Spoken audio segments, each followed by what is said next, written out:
আমার প্রতি ভরসাটা আছে যে ও নিয়ে আসতে পারবে ঠিকঠাক। অস্ট্রেলিয়াতে আমি বেসিক্যালি গিয়েছিলাম আমার ননাসের বাসায়। আমার কম্পেনিয়ন ছিল যখন যে ফ্রি থাকে তার সাথে। কিছুদিন আগেই আপনি নিলয় আলমগীর ভাইয়ার সঙ্গে বিদেশে ঘুরতে গিয়েছিলেন, ওই এক্সপিরিয়েন্সটা কেমন ছিল? মাঝে মধ্যেই যাই। লাস্ট ট্যুরে গিয়েছিলাম I guess Australia and Singapore.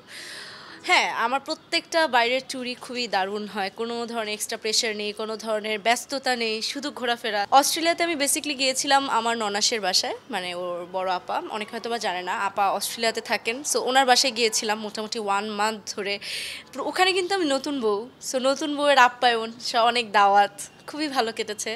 সাথে সাথে আপাদের সাথেও দেখা হয়েছে, আপা খুবই ফ্রেন্ডলি। ঘুরতে গিয়েছি প্রচুর জায়গায়, মানে নর্মালি নিজেরা এক্সপ্লোর যতটা না করা যায়, আপাদের যেহেতু ওখানে ওনারা থাকছেন, ওনাদের থ্রুতে আমাদের এক্সপ্লোর করাটা আরও বেশিই হয়েছে। সব মিলে দারুণ হয়েছে। আর সিঙ্গাপুর তো ছিলাম 10 ডেজের মতো। সিঙ্গাপুরে বেসিকলি শুটিং পারপাসেই যাওয়া হয়। সো ফার্স্ট 7-8 দিনই শুটিংয়ে কেটে যায়। সেই টাইমে আমি একা একাই ঘুরেছি। হ্যাঁ, সাথে আমার কম্পেনিয়ন ছিল যখন যে ফ্রি থাকে তার সাথে।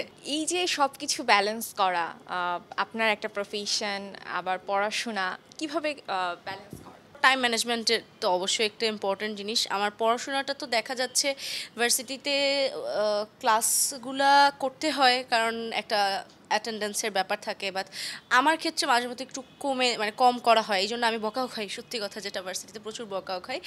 তো এইবার একটু বেশি ভালো মতো করতে হবে। বাট পড়াশোনার ক্ষেত্রে এটা তো ঠিকঠাক রাখতেই হবে, ওটা তো কোন ম্যান্ডেটরি। এর পাশাপাশি আমার সকালে ভার্সিটি থাকছে, প্রমোশনের কাজগুলো দুপুরের দিকে, ফটোশ্যুট এগুলো দুপুরের দিকে করা হয়। তারপর যদি কোনো জায়গার শোরুম ভিজিট বা এগুলো আমার সন্ধ্যার পরে হয়।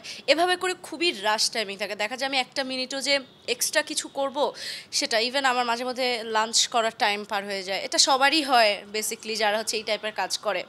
এরকম করে আমার ম্যানেজ করতে হয়। ভাইয়াকে কখনো ফ্যাশন নিয়ে বা কি ধরনের ড্রেস আপ করতে হবে এই বিষয়ে কোনো সাজেশন বা কেনাকাটা করে দেন? ভাইয়ার ফ্যাশন এমনিতেই খুব এনরিচড। আমি ওই ফ্যাশন আগে থেকেই আমার সাথে ম্যাচ হয় অলওয়েজ। বাট হ্যাঁ, যখন আমরা কোথাও যাই, নাটকের ক্ষেত্রে তো আমি আসলে ওরকম ফ্যাশন সাজেশন দিতে পারবো না, কারণ ওটা স্ক্রিপ্টের উপর ডিপেন্ড করে।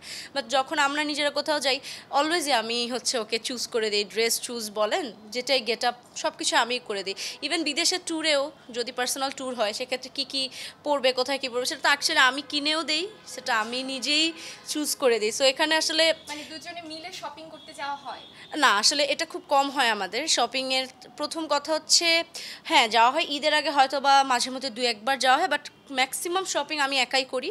হ্যাঁ, একাই করি। মনে করেন মাঝে মধ্যে শুটিংয়ের জন্য প্রচুর ড্রেস লাগে, সেটা করা হয়। প্লাস কোথাও ট্যুরে গেলে তো এক্সট্রা কিছু ড্রেস লাগে, সেগুলো সব আমি করি। অ্যান্ড ও আর আমার প্রতি ভরসাটা আছে যে ও নিয়ে আসতে পারবে ঠিকঠাক, প্রবলেম হবে না। আপনার ফ্যান ফলোয়িংদের জন্য যদি কিছু বলতে চান? সবার জন্য একটাই, আমার জন্য দোয়া করবেন। অবশ্যই আপনারা আমাকে জানাবেন যে আমার যদি কোনো ভুল থাকে, এনিথিং, আমি যে কোনো টাইমে সেটা শুনতেও রাজি আছি। অ্যান্ড যদি আপনারা ভুল হন, সেটা বলতেও রাজি আছি। আর আমি যদি ভুল হই, অবশ্যই সেটা আমি ট্রাই করবো যে সেটা চেঞ্জ করার, বা সেটাকে মানে অ্যাপ্রিসিয়েট করি আপনারা যদি সেটা বলেন। অ্যান্ড অবশ্যই আপনাদের সাপোর্ট করে এসেছেন বলে আমি এতটুকু আছি। আমাকে সাপোর্ট করবেন, দোয়া করবেন আমার জন্য।